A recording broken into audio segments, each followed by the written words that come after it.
Kim agad na inasar sa kanyang pagbabalik sa It's Showtime. Congrats! Super sweet niyo dalawa.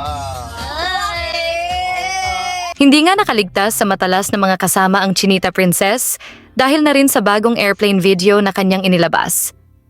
Mas lalo ngang na-excite at curious ang mga netizens sa paparating na movie ng dalawa dahil inilabas na din nila ang ibang version ng trailer.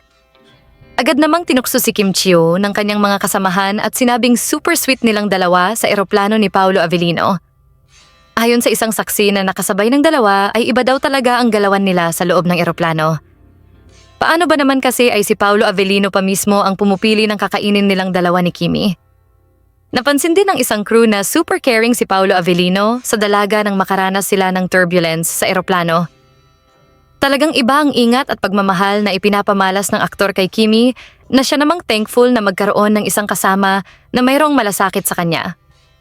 Samantala, blooming nga at full of energy si Kimi kahit kadadating lang nito kagabi sa Pilipinas.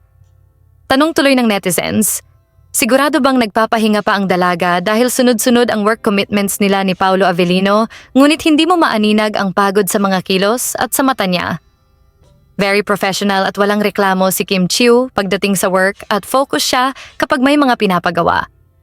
Kaya naman, deserve na deserve nila ni Paolo ang mga blessings na kanilang tinatamasa sa ngayon. Samantala, nagbigay naman ng hint si Chinita Princess na puno ng kisses at sweetness ang paparating nilang pelikula. Ilang araw na lang ay showing na ng movie at siguradong dudumugin ito sa sinehan ng mga fans at netizens na idol sina Kim at Paolo. Anong masasabi ninyo sa balitang ito? Magkomento sa ibaba at huwag kalimutang mag-subscribe for more videos. Maraming salamat sa panonood.